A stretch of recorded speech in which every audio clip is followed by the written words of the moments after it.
BC రిజర్వేషన్లపై BRS వైఖరి చెప్పాలి. వ్యతిరేకంగా కేసు వేసిన వ్యక్తికి పార్టీ టికెట్ ఎలా ఇచ్చారు? ఎమ్మెల్సీ కవిత. బీసీల విషయంలో బీఆర్ఎస్కు చిత్తశుద్ధి లేదు. ఉద్యమ చరిత్రలో అందరికీ ఒక పేజీనే. కేసీఆర్కు పుస్తకమే ఉంటుంది. కేసీఆర్పై సీఎం అన్ని లైన్లు దాటి మాట్లాడుతున్నారని ఫైర్. 29న జాగృతి ఆధ్వర్యంలో ఉద్యమకారుల ఆత్మగౌరవ సభ పోస్టర్ రిలీజ్. కల్వకుంట్ల కవితక్క స్ట్రాటజీ అయితే ప్లే చేస్తుంది. అటు తండ్రిని తిట్టనియది, ఇటు కొట్టనియది, కానీ ఈమె ఊకోదు. ఈమె మాత్రం భర్తం పడుతుంది. తప్పు చేస్తే తుప్పు రేగుడు అని చెప్పేసి అంటుంది, కానీ లైన్ దాటద్దు అని చెప్పేసి అయితే రేవంత్ రెడ్డికి హెచ్చరిస్తూ ఉంది. లైన్ దాటి మాట్లాడితే బాగుండదని చెప్పి చెప్తా ఉంది. మరి జాతిపిద్దగా కల్వకుంట్ల కవితక్క అంగీకరిస్తుందా అనేది ఒక ప్రశ్న బలంగా ఉంది. మరి కల్వకుంట్ల కవితక్క అయితే దానికి సమాధానం చెప్పాలి. మరి ఏం చెప్తావు చూద్దాం.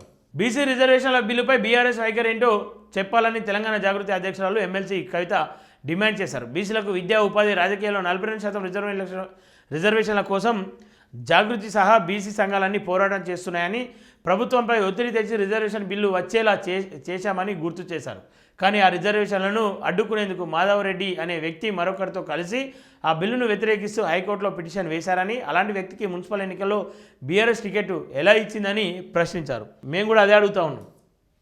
ఎందుకని చెప్పేసి బీఆర్ఎస్ ఆ వ్యక్తికి టికెట్ ఇచ్చి ఇలా ఆ వ్యక్తిని ప్రోత్సహించే ప్రయత్నం చేస్తూ ఉందో సమాధానం చెప్పాలని చెప్పేసి ఈ సందర్భంగా కోరుతా ఉన్నాం.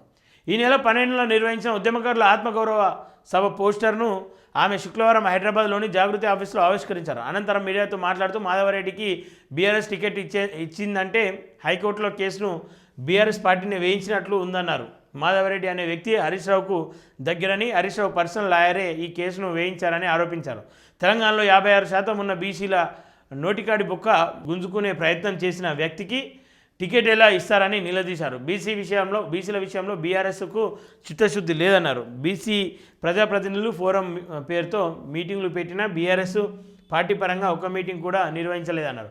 జనగణన విషయంలో కన్ఫ్యూజన్ చేశారని, మళ్ళీ వాళ్ళే జనగణన చేయాలంటూ డిమాండ్ చేస్తున్నారని పేర్కొన్నారు.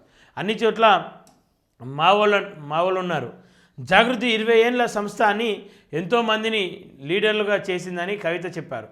ఠాగూర్ సినిమాలో చిరంజీవి చెప్పినట్లుగా అన్ని చోట్ల తమ వాళ్ళు ఉన్నారని ఆమె తెలిపారు.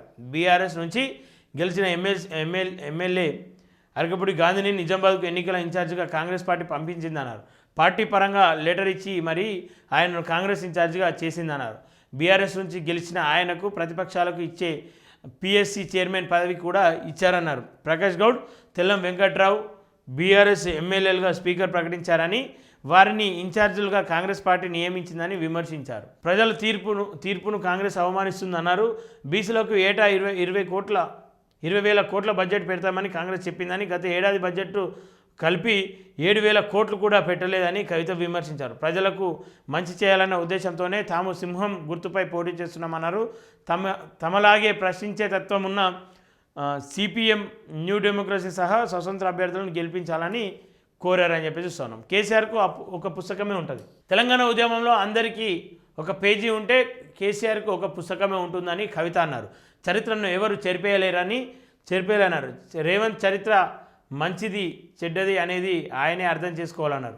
రేవంత్ చరిత్ర మంచిదా చెడ్డదా అనేది ఆయనే అర్థం చేసుకోవాలన్నారు. తాను కేసీఆర్కు మద్దతుగా మాట్లాడడం లేదని, రాజకీయంగా ఆయన విధానాలను విభేదిస్తానని చెప్పారు. విమర్శలు చేసేటప్పుడు ఒక లైన్ ఉంటుందని, కానీ సీఎం అన్ని లైన్లు దాటి మాట్లాడుతున్నారని విమర్శించారు. ఫోన్ ట్యాపింగ్ కేసులో ప్రణీత్ రావు అనే చిన్న చేపను పట్టుకొని పెద్ద చేపలను వదిలేసే ప్రయత్నం జరుగుతున్నట్లు కనిపిస్తుందన్నారు.